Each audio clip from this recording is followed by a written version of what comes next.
Buenas tardes a todos. Las reglas están clarísimas y grandísimas, ¿no? Entonces la idea es que yo abra la conversación, pero que me ayuden. El compañero de ascensor está con nosotros. Bueno.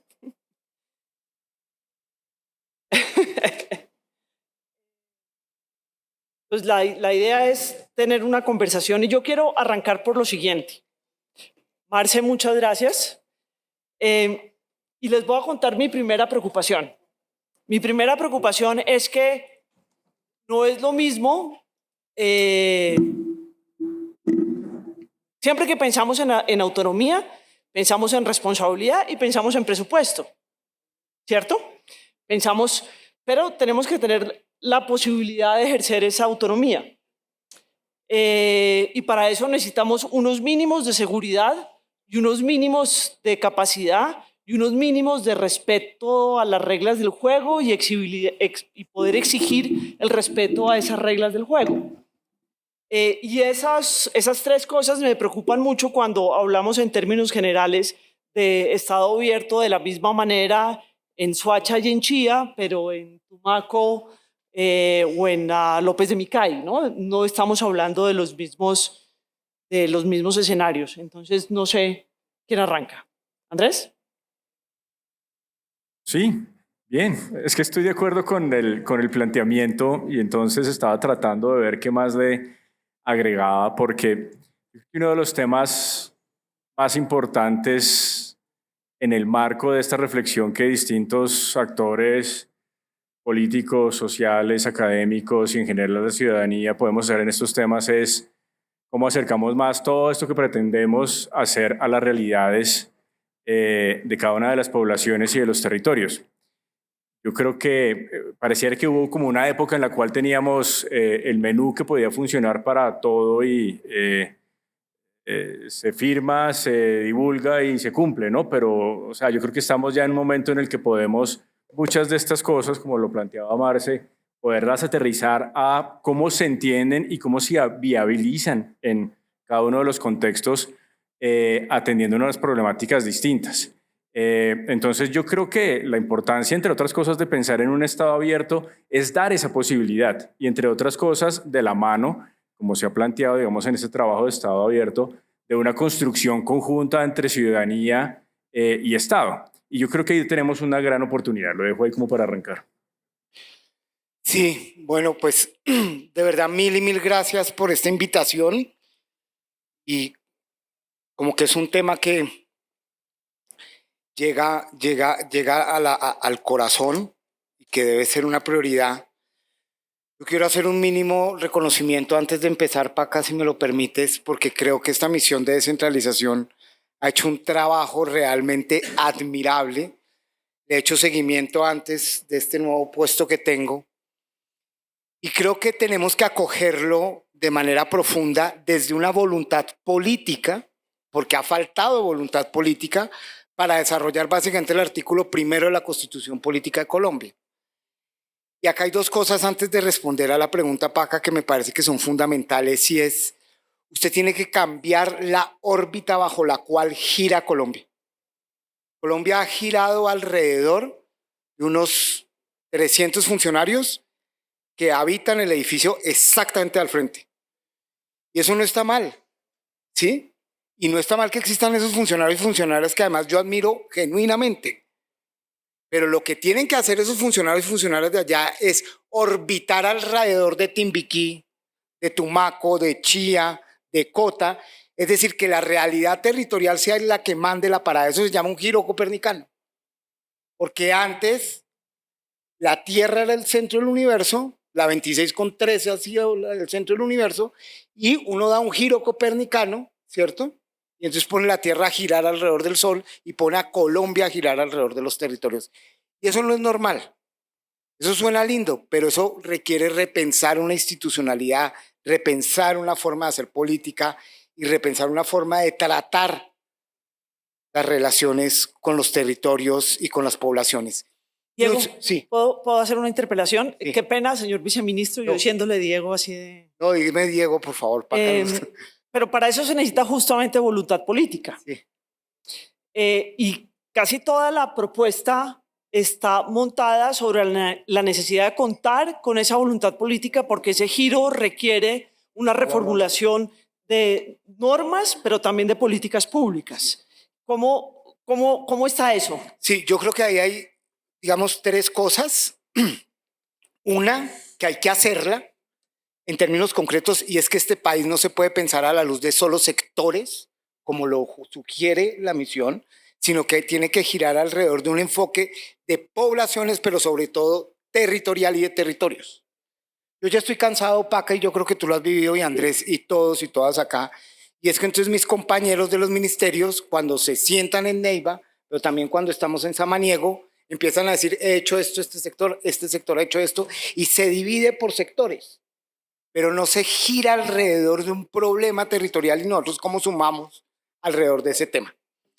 Eso es fundamental para decir lo que tú estás diciendo, porque en el momento en que nosotros repensemos la manera de plantear la política pública y las apuestas políticas, y que no sea solo por sectores, es fundamental.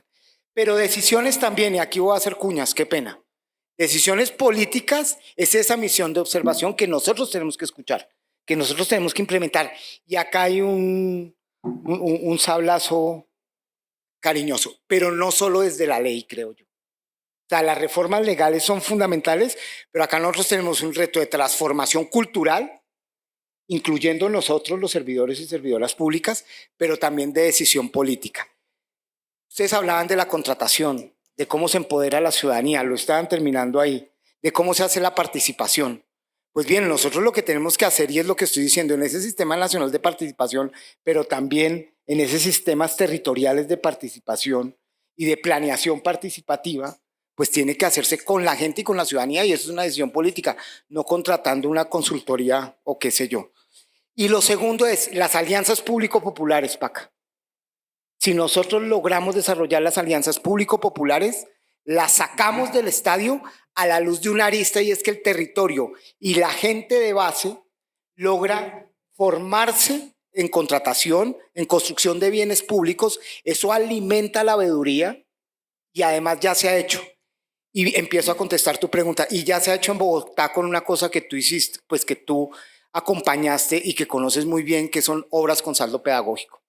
La manera de reinterpretar las obras, las alianzas público-populares con la gente, con los comunales, con los tenderos, con la economía popular, para construir bienes públicos de manera participativa y donde se manejan los recursos con capacidad técnica, donde está Transparencia por Colombia, donde está la Escuela de Gobierno, para mencionar solo dos, ¿sí? Pues ahí con ese acompañamiento la ciudadanía se empodera, la ciudadanía construye bien público.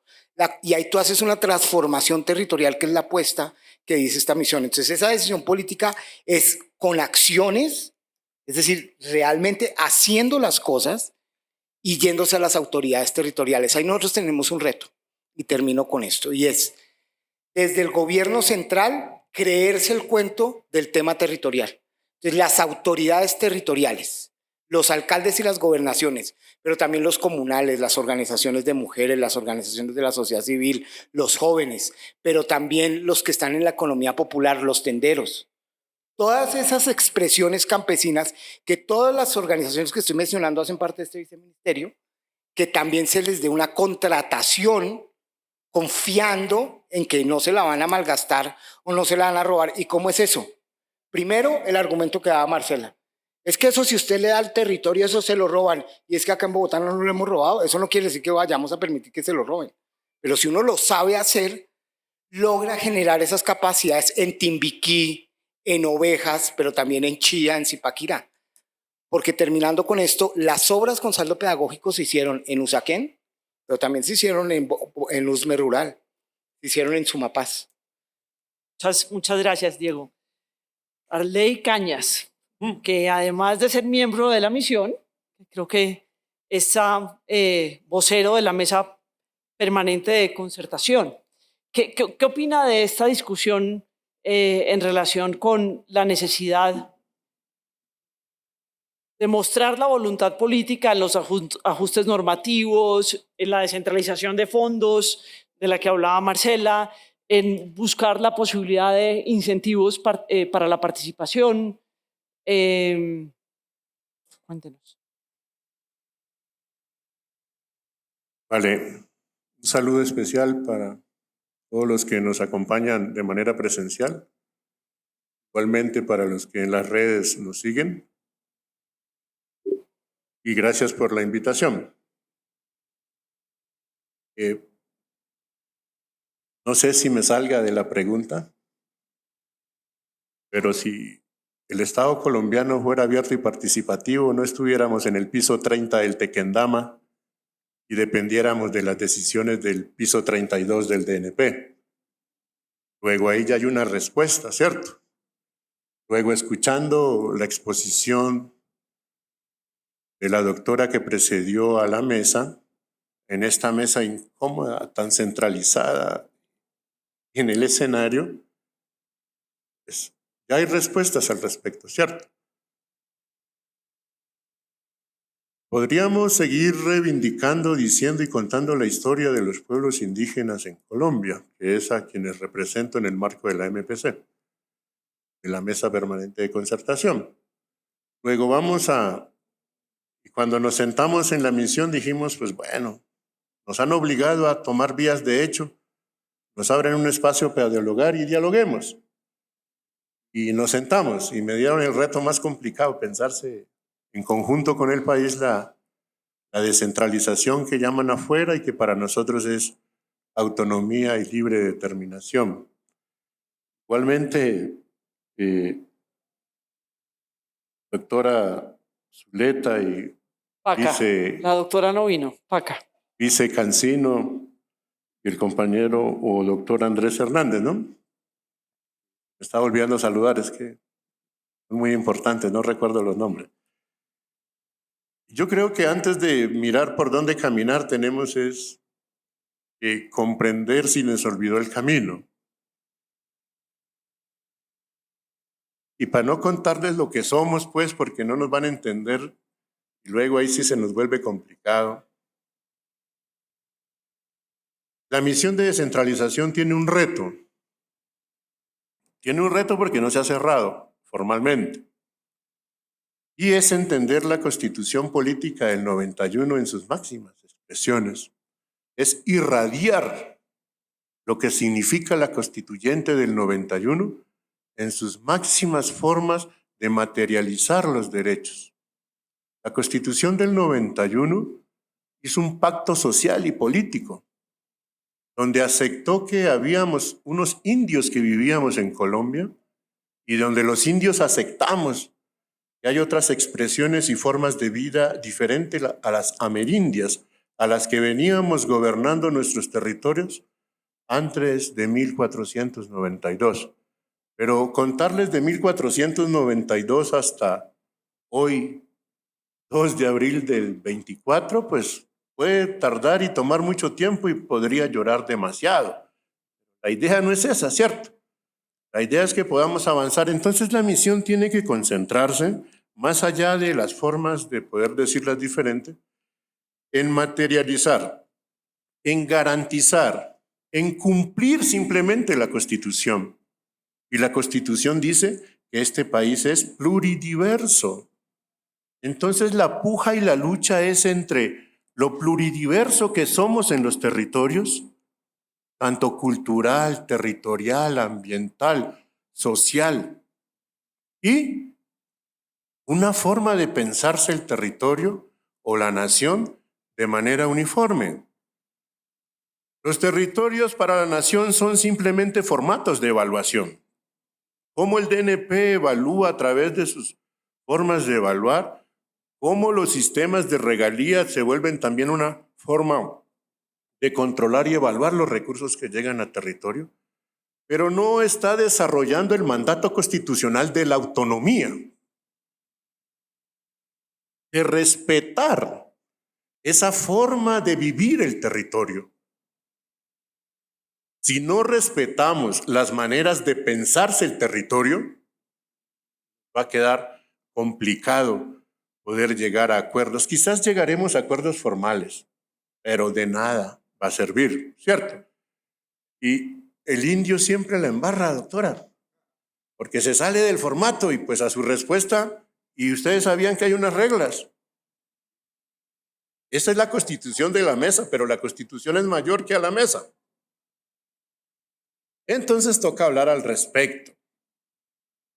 Eso implica entendernos que somos diferentes, pero no diferentes en la medida de ponernos a participar, porque esa participación suma a la intención de la mayoría, sino ponernos a participar porque nos respetan de manera cultural, de cómo pensamos el territorio, de cómo pensamos de manera ambiental y de cómo podemos aportarle al país en la construcción del Estado social de derecho. Ustedes dicen democrático, en nuestros pueblos hay muchos procesos que no son democráticos, que los deciden las autoridades espirituales. Gústeles o no a ustedes o a la tecnocracia que define este país, pero la Constitución ya lo ordenó. En ese sentido también tenemos que entender que la Constitución ya habló de esa diversidad. Van a perdonarme, pero se pudiera publicar, ¿cierto? Los que manejan esto, pero el 286 constitucional definió qué son entidades territoriales. El 286 constitucional dice que las entidades territoriales son los departamentos, bueno, el distrito, el departamento, el municipio y los territorios indígenas. Luego a nosotros nos ha estado tocado 33 años de lucha para que se lean el artículo 286. Entonces el tema no es solamente de una participación formal, sino realmente cómo se desarrollan frente a esas garantías de esos derechos constitucionales, lo que somos. Aquí no estamos diciendo hagamos una reforma constitucional para que a los pueblos indígenas nos reconozcan como entidades territoriales, sino que le estamos diciendo es a la inversa, doctora. Le estamos diciendo es, señores que dirigen y que han dirigido el interés general y el desarrollo constitucional, desarrollen el 286. Luego, si no han desarrollado, pues no ha habido participación de ningún tipo, ha habido exclusión, ¿cierto? ¿Le puedo hacer una interpelación? Yo diría que no, pero bueno, usted es la que manda. Aquí dice, el moderador es el capitán. Pero estamos en conversa, mayor. No hemos salido a la calle, estamos en Estamos diálogo. caminando la palabra. Y la paca tiene derecho ahí también a caminar la Arley, palabra. entonces yo tengo una Dice, ya le pregunta. dije que sí, no hay que figurar donde no hay necesidad.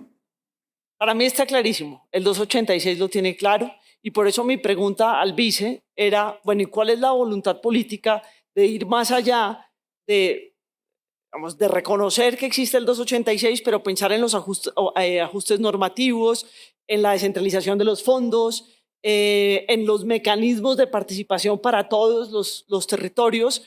Y por eso le decía, la descentralización viene con plata y responsabilidad.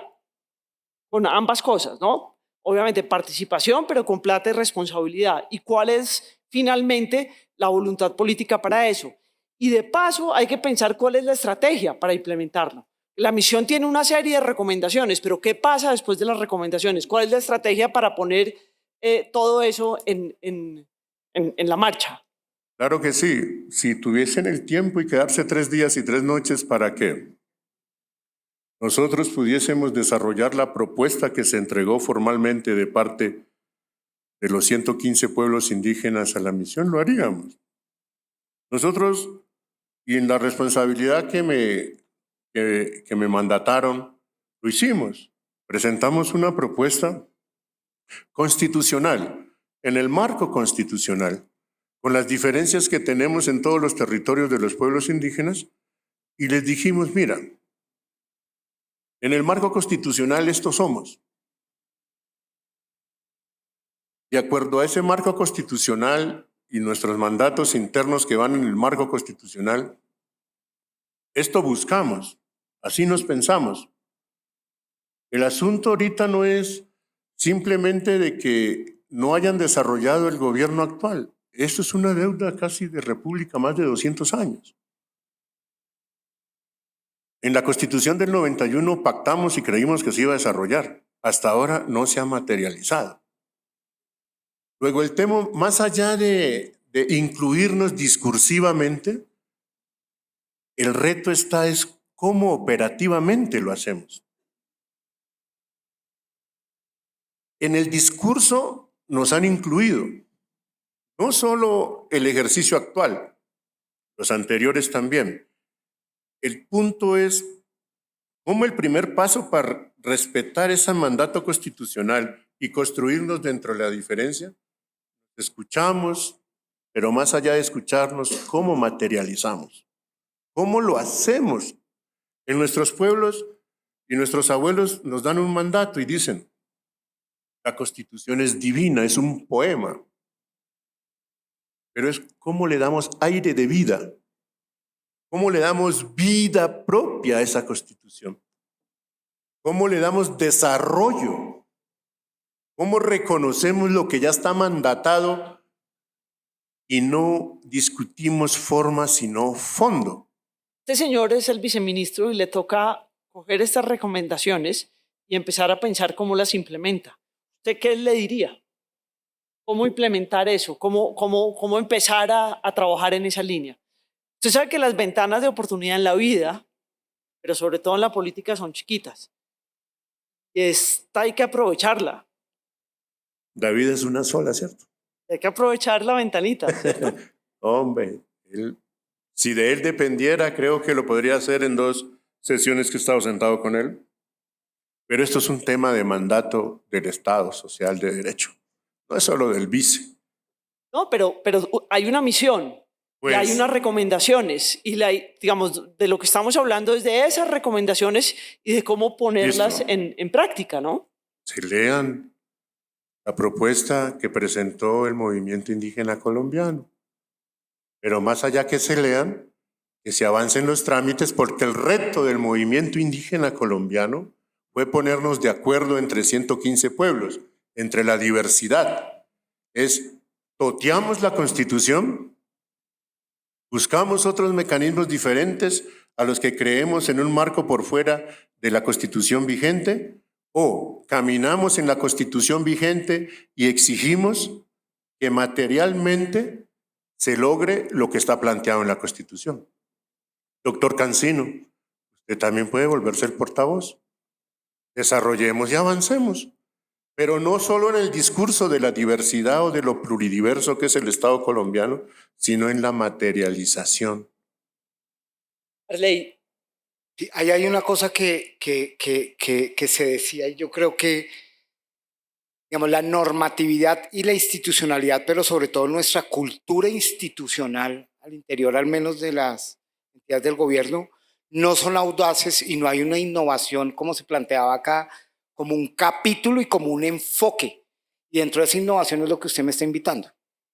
Es decir, abrámonos y no estaba ahí, yo pensé que estaba ahí metido en ese proceso.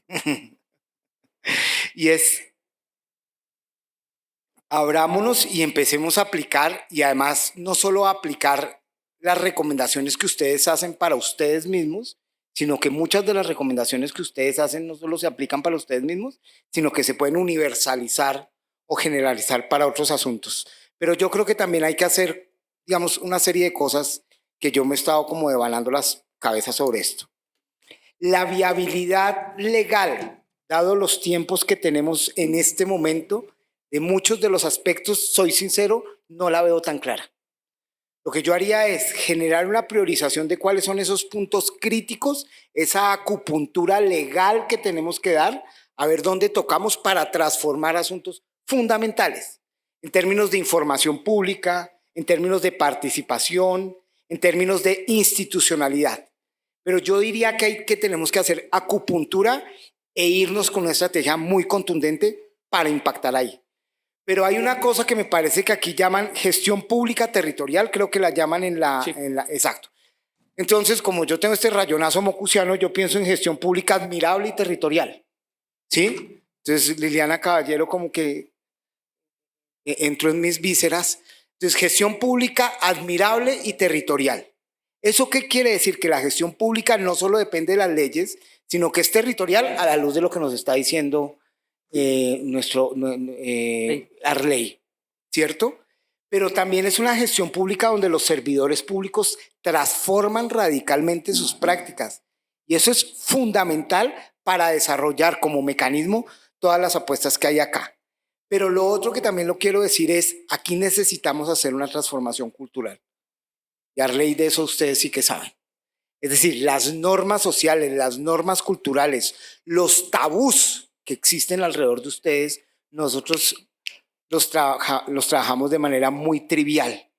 Entonces, ahí la transformación cultural al interior de los territorios, pero sobre todo los servidores públicos, es fundamental y eso no depende solo de una transformación legal, por decirlo de alguna manera. Y nosotros necesitamos también alimentar la capacidad de acción colectiva.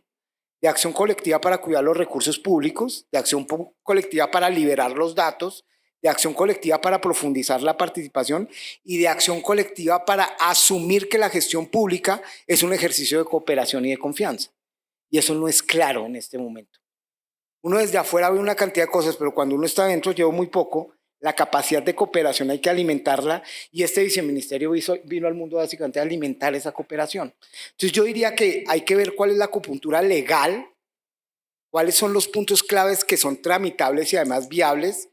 Hay que ver cómo reinterpretamos la gestión pública admirable y territorial y tenemos un reto de transformación cultural, aprendiendo también del capítulo que ustedes dan, que no son solo para ustedes, sino que ese capítulo nosotros podemos extrapolar a otros puntos. Acá, yo quiero decir algo sobre el tema de la ventana de oportunidad y lo que el viceministro nos plantea en términos de la priorización, que estoy de acuerdo, pero yo quisiera ver las recomendaciones, porque son amplias en todos los campos, como una hoja de ruta para toda la sociedad, en el sentido de que si priorizamos en términos de excluir, y es solamente, claro, la ventana de oportunidad lo que podemos hacer en un tiempo determinado, con un liderazgo determinado.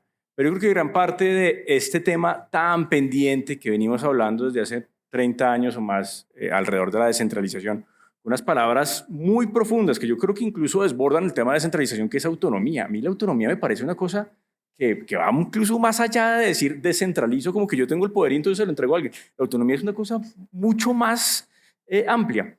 Pero lo que quiero llegar es que ojalá podamos, en este diálogo entre sociedad y Estado, por supuesto sí determinar qué es prioritario, qué es viable para poder llegar a unos resultados concretos, porque creo que en general la sociedad está esperando resultados concretos más que procesos.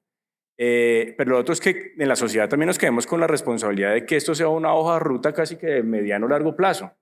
Porque hay muchas cosas que están aquí que no claramente van a entrar dentro de la prioridad en términos de lo urgente y de lo de hacer ya. Y en ese sentido yo creo que habría que cruzarle a las cientos de recomendaciones que tiene la misión de descentralización una perspectiva de secuenciación, pero que no se nos queden en el tintero las cosas, porque ahí es donde entonces seguimos acumulando frustración y seguimos perdiendo entonces ventanas de oportunidad, no solamente de inmediato plazo, sino de una perspectiva más amplia de un sistema democrático. Quiero subrayar una cosa. El documento y la presentación de Marcela habla del concepto de gobernanza democrática territorial. Arley ya nos dijo, democrática no necesariamente en todos los territorios.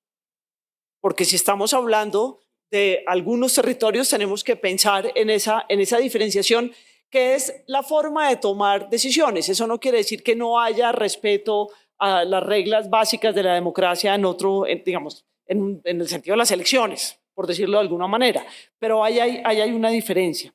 Pero hay otro tema que me preocupa. Pues estamos hablando de llegar allá y para eso hay que tener metas volantes, ¿no? Y Diego dice pilas porque aquí el tema cultural se vuelve grave. ¿Y cómo hacemos para que la sociedad como un todo asuma esa tarea y asuma un plan de acción que no es para mañana, obviamente, necesita una cantidad de tareas? Pero a mí lo que me preocupa, compro completamente esa idea, me parece muy bien, pero nosotros estamos hablando de gestionar el poder Y estamos hablando de gestionar el poder en el territorio. Y eso es más allá de qué pasa con las normas, eso pasa por cómo la sociedad aborda el poder y cómo las reglas del juego de ese poder funcionan de una forma distinta a cómo funciona la democracia o cómo funcionan las reglas del juego. Digamos, la gestión del poder en Tumaco, ¿usted de dónde es? Arley, del Amazonas, ¿de dónde? De un territorio al centro de la selva que se llama Área No Municipalizada de Tarapacá. Que le aseguro que es distinto a otros territorios de la selva. Se gestiona el Del poder mismo de forma Leticia. diferente. ¿Sí? Se gestiona diferente el poder en el piso 32 que en el piso 18 de allá enfrente. Digamos, nosotros tenemos que tener en cuenta que ese poder se gestiona de forma diferente y que cuando estamos hablando de la gobernanza democrática territorial con la salvedad que hice hace un ratico, estamos hablando de formas muy distintas de gestionar ese poder. Entonces, olvidándonos de la autonomía, de la autonomía, que la autonomía pues es más grande, pero estamos hablando de una diferenciación y a mí me preocupa que volvemos a lo mismo si tenemos una mirada igual. Bien, doctor Cancino, yo creo que el tema no es decir nos sentamos en una mesa a encontrar los mecanismos, cómo lo hacemos. No, eso está dado constitucionalmente. Se está dado constitucionalmente y los pueblos indígenas, frente al tema, que es un ejercicio grande que hay que reconocer a la misión que nos permitió dar esos debates internos al movimiento indígena y a los territorios indígenas. O sea, el movimiento tomó una decisión constitucional y nos vamos a través del 56 transitorio constitucional. Es decir, no tenemos que sentarnos a discutir cuál es el mecanismo de la herramienta constitucional, está dada. Es cómo desarrollamos. Quizás no se ha podido desarrollar, es la pregunta, y la pregunta sería ¿por qué no se ha desarrollado la puesta en funcionamiento de los territorios indígenas en el marco del 286 que mencionaba y aún más en el 56 transitorio? Uno podría pensar que hay una suerte de racismo estructural, de que es que somos menores de edad, de que es que esos indios se van a tomar la plata. Pues los otros se meten la plata o se la aspiran la plata en Europa o en otro lado y nosotros no decimos nada. Entonces, creo que hay un asunto que hay que tener claro. Nosotros en la misión hemos planteado nuestras preocupaciones de quiénes somos, para dónde vamos, cómo queremos en el marco constitucional que eso se materialice. Quizás si hay unos temas que hay que seguir hablando y es en el cómo. En el cómo ustedes no entienden la Constitución como debe desarrollarse. En el cómo no se ha desarrollado la Constitución. Y en eso estamos dispuestos. Una cucharada, ¿hay una sola forma de desarrollarla? Claro, cumpliéndola. Pero hay varias formas de desarrollar la Constitución. La Constitución dice que somos pluridiversos. El artículo 1 lo dice. Miremos el artículo 1. Una república unitaria, con autonomía de sus entidades territoriales. Pero han desarrollado 3 entidades territoriales de las 4 que dice el 286. ¿Me deja leerlo? Léelo, por favor. Para reafirmarlo. Colombia es un Estado social de derecho organizado en forma de república unitaria, descentralizada, con la autonomía de sus entidades territoriales, democrática, participativa y pluralista, fundado en el respeto a la dignidad humana, en el trabajo y la solidaridad de las personas que la integran y en la prevalencia del interés general. Ahí Y está. pluralista. Es decir, más allá de todo lo que leyó el doctor, aceptan otra forma de gobierno, otra forma de pensar, otra forma de materializar el Estado social de derecho colombiano. Es decir, no nos tenemos que gastar otros 33 años encontrando el mecanismo constitucional de cómo hacerlo. Ya está dado.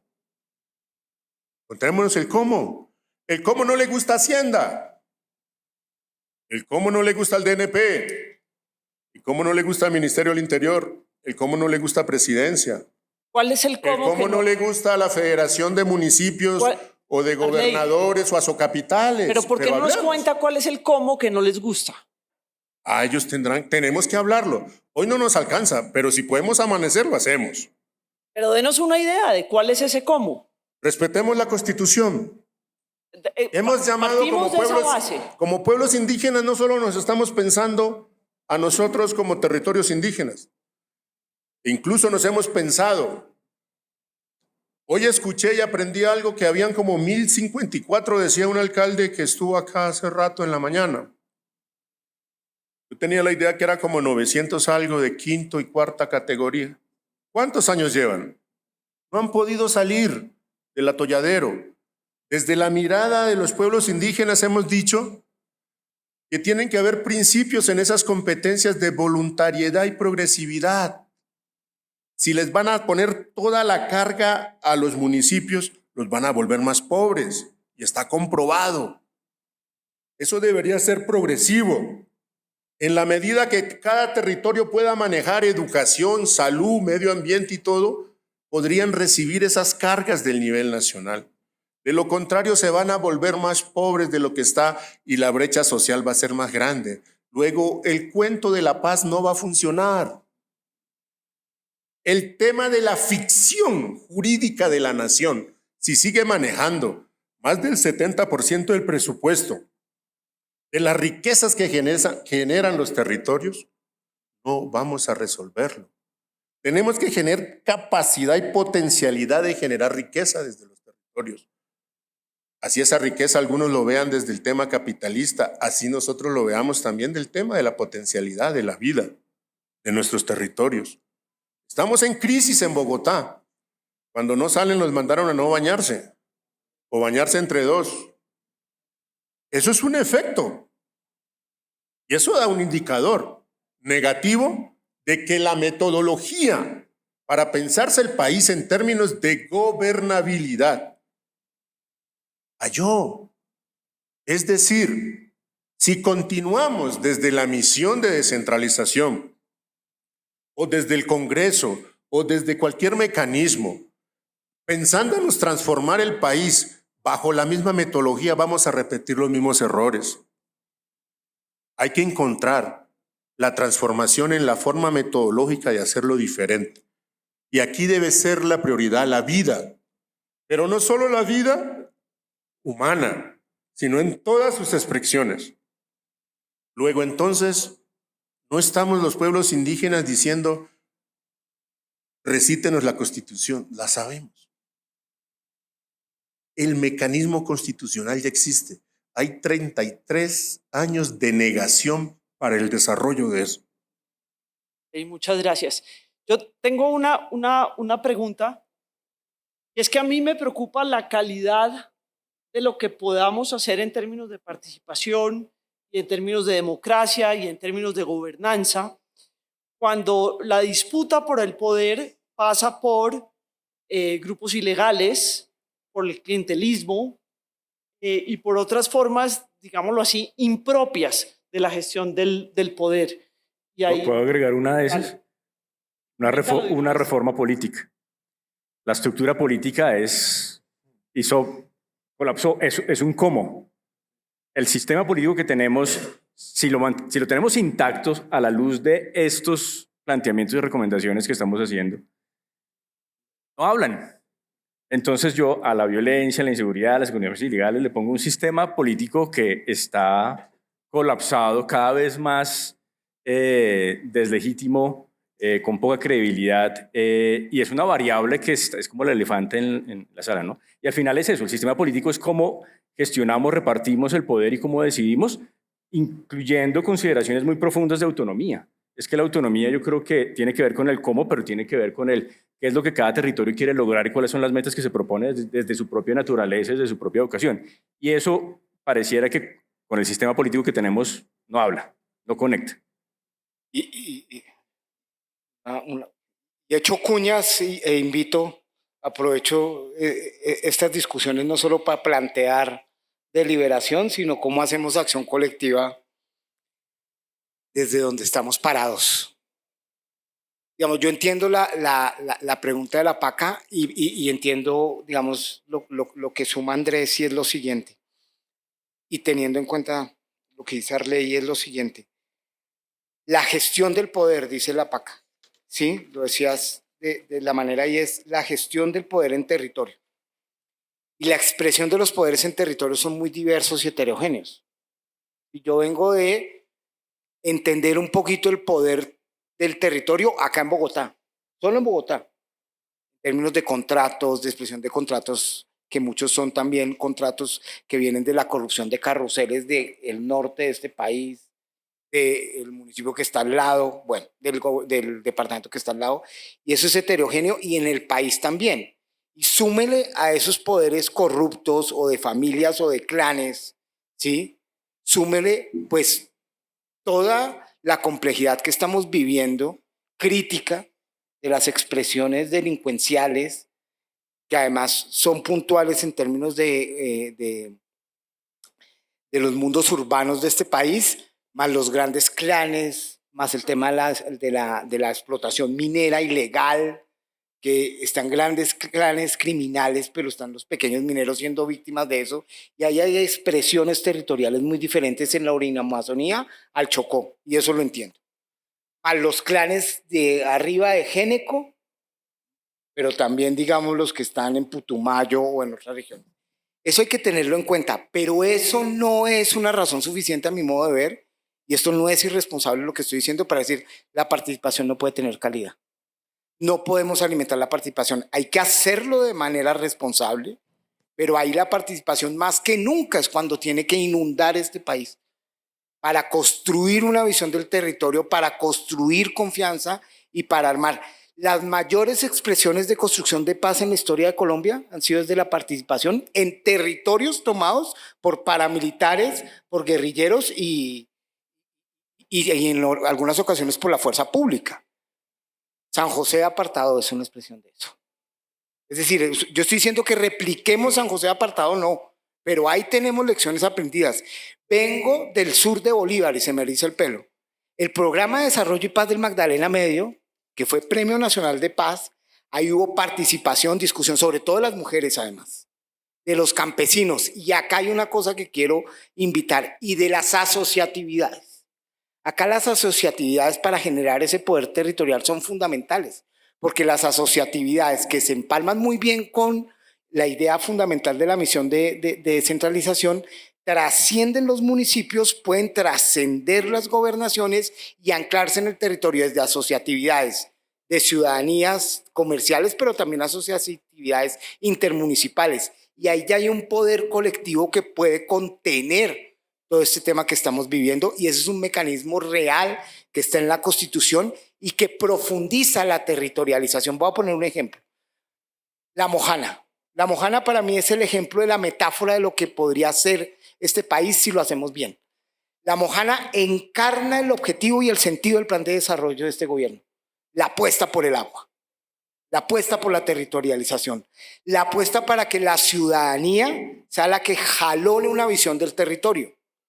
Pero la Mojana en este momento tiene una cantidad de retos. O sea, pues la Gata estaba muy cercana al territorio de la Mojana. Uno dice, huepucha, esto está difícil. Y hay comunales cooptados. Algunos sí, pero la mayoría son fantásticos. Yo he estado 2 veces por Magangué y por la Mojana. Entonces usted coge asociatividades desde los comunales, desde los tenderos, pero también desde las organizaciones campesinas y de los mercados campesinos de mujeres rurales. Pero también toda esa construcción de ese bien público se hace a la luz de una visión compartida. Se construye desde la participación amplia y la gente se monta en eso y se generan las asociatividades. Y ahí hay una transformación territorial real, donde la plata va realmente a la Mojana y no se la roban. ¿Por qué? Porque ahí hay mecanismos donde Andrés ha investigado y tú también, que la ciudadanía también puede generar ese tipo de veedurías. Entonces yo creo que en esos poderes territoriales la participación, si uno confía en ese tipo de participaciones, pues es fundamental. A Juan Camilo Cárdenas y a mí siempre nos decían, ¿usted qué se va a ir a ese territorio si allá la participación no va a existir, si se van a robar la plata? El tipo cambió a la luz de una cosa que se llama teoría de juegos y una vaina rarísima que se inventaron que Darío adora, que se llama economía del comportamiento, Behavioral Economics, un seguidor de ese mandato es Darío, y se fue a Santurbán. Eso era un bollazo el Santurbán. Y logró transformar ese conflicto bajo amenazas, estaban los que estaban ahí. Y tú lo viste, Juan Camilo se fue allá con una cantidad de acuerdos interinstitucionales donde la institucionalidad, es decir, esa es la labor de este pechito, armar acción colectiva adentro del gobierno y del Estado para, por ejemplo, ir a la Mojana y dice, bueno, vamos a hacerlo y vamos a asumir este bien público desde la acción colectiva. ¿Cuál es la invitación? La invitación es, veamos la acupuntura legal y ahí montémonos. Quien puede jalonar y patinar esa propuesta que sale de ahí es el Ministerio del Interior, porque ahí está el tema de asuntos legislativos. Pero lo que yo sugeriría sin querer imponer es hagamos acupuntura legal, porque o si no, pues va a ser un hecho histórico, un hecho político, pero el trámite legal va a ser muy complicado. Segundo, el tema de liberación de datos. Cojamos 3 puntos y yo ofrezco 2 concretos frente a lo que estaba diciendo Marcela. Fonsecon, que es el Fondo de Seguridad y Convivencia, yo quiero saber qué está pasando ahí. Sería fantástico saberlo, ¿sí? Y el Fondo de Bomberos. Le recogemos el guante, Andrés y yo, con seguridad. Ahí, y entonces, ¿cierto? Y ahí le hacemos y liberamos esos datos y la ciudadanía es la que jalona ese tipo de veedurías y eso me parece que es fantástico. Y ustedes me hacen a mí. Y ahí hay una cosa que ustedes decían que también invito y si nos ayudan desde la ciudadanía, desde la academia, es la apuesta no es que el congresista le haga a uno el debate de control político, la apuesta es que uno se le adelante al congresista. Que tenga tal nivel de liberación de datos que no solo es rendición de cuentas ni accountability, sino es datos libres donde usted le está adelantando las posibles preguntas y ahí yo creo que ustedes pueden ayudar.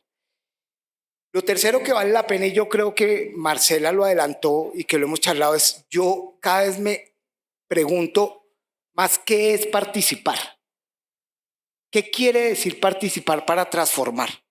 ¿Y cómo generamos herramientas desde la minga, por ejemplo? Que una minga transforma, pero a veces nosotros hacemos reuniones que decimos que son participación y no transforman nada. Entonces, ahí la participación nosotros cómo la vamos a entender y cómo la vamos a profundizar, también desde el Sistema Nacional de Participación, pero sobre todo desde el Sistema Nacional de Planeación Participativa. Y eso juguémonosla con toda, pero no con muchas herramientas, sino con algunas que sean de nuevo con la acupuntura.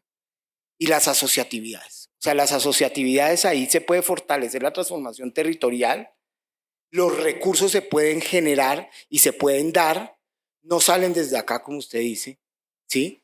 Y eso puede fortalecer los territorios de manera brutal, o sea, transforma. La Mojana es un ejemplo, pero lo que está pasando en la Amazonía, imagínense uno logra hacer esas asociatividades, no están dejando entrar las apuestas ambientales en este momento y ahí es donde está la vida para la vida. Diego, me están diciendo ahí que se acabó el tiempo, que no más, que por favor Paca varias veces, y hay un señor que ha levantado la mano varias veces y Andrés tiene la mano levantada. Marcela decía, cuando estábamos preparando cuando yo estaba entendiendo el documento y conversando con ella para preparar esto, decía, Paca, se trata de recomponer relaciones y afectos para poder generar confianza. Me parece que se parece en algo a lo que usted había dicho. Andrés, y le damos, ¿se va a ir? Ya le iba a dar la palabra, hombre. Oh, venga, venga. No se vaya. Sí. Venga. Le voló el vice. Se va. No, el vice sigue. Le está dando la palabra. Muy buenas tardes. La intervención se refiere a todo lo que he escuchado en el día de hoy, muy bueno. Me asalta una preocupación que creo que nos asalta a todos, que se ven estrategias para colocar unos dineros aquí, otros acá,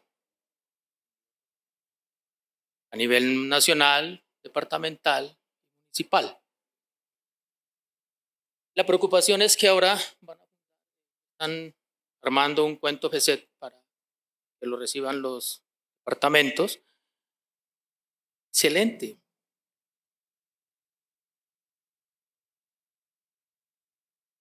La única palabra que yo escuché estrategia fue la suya, pero no profundizó, doctora. ¿Qué sucede? Si tengo esta estrategia, vamos a hablar de un solo punto. Están armando el FECED, que es el Fondo para los Participación. de Participación para las Entidades Territoriales, con autonomía. Bueno, este dinero va para tal cosa y así, porque estamos hablando de plata. ¿Por qué no armamos personas que son capaces, no? Porque en Colombia hay gente muy inteligente, muy capaz, como los presentes. Esas mismas, aquí hay una estrategia para sacar 100 pesos. Coloquémosle otra estrategia para cuidar 100 pesos. Una cosa es lo nacional, otra lo... Bueno, eso enseñarle yo a ustedes me da como vergüenza, ¿no? Hombre, pues armemos esas estrategias para cuidar, dando ejemplo desde lo nacional, señor viceministro. Tiene una oportunidad excepcional y ojalá lo logre, armando esas estrategias para cuidar esos recursos. Y cuando damos ejemplo, los demás, ¿qué les toca hacer? Seguir ese ejemplo. Pero como tenemos otra clase de ejemplo que es contraria a lo que fuera natural y lógico, hombre, todo se nos desborda. Si tú como padre de familia, que eres el líder, ese es el Dios en la casa, das buen ejemplo, pues tus hijos toman esos buenos ejemplos. Pero si das mal ejemplo, pues lógicamente terminamos en malos ejemplos. Ya. Qué triste con Colombia. Ya todo el mundo sabe que la justicia no opera. Me voy a salir un poquito de contexto. Vienen a delinquir porque otra cosa no vienen. En su mayoría, ¿no? Hay gente honesta como en todo. Pero es que de verdad que esa minoría que es deshonesta está empañando absolutamente todo, porque es que Colombia es muy lindo. ¿Cómo será tan lindo y hermoso? Que Dios ama a este pueblo. Yo tengo 60 años y desde niño veo la desafortunada acción del hombre. Y no lo han podido arruinar, porque Colombia es muy rico. Hagamos lo mejor para nuestro pueblo. Muchas gracias. Agradezco esta oportunidad. No olviden de las estrategias para cuidar el erario público, que es absolutamente nuestro, tanto para los honestos como para los deshonestos. Muchas gracias. Muchas gracias. Gracias. Muchas gracias. No, recojo eso, liderar con el ejemplo, generar datos, información y acercarnos y reconstruir esas redes de confianza a través de información que sea creíble y que nos permita dialogar. Muchas gracias, muchas gracias. Bueno, Y, muchísimas gracias. Adelante, Paca. y perdón por el desorden, pero me parecía importante hacerlo. Mil y mil gracias.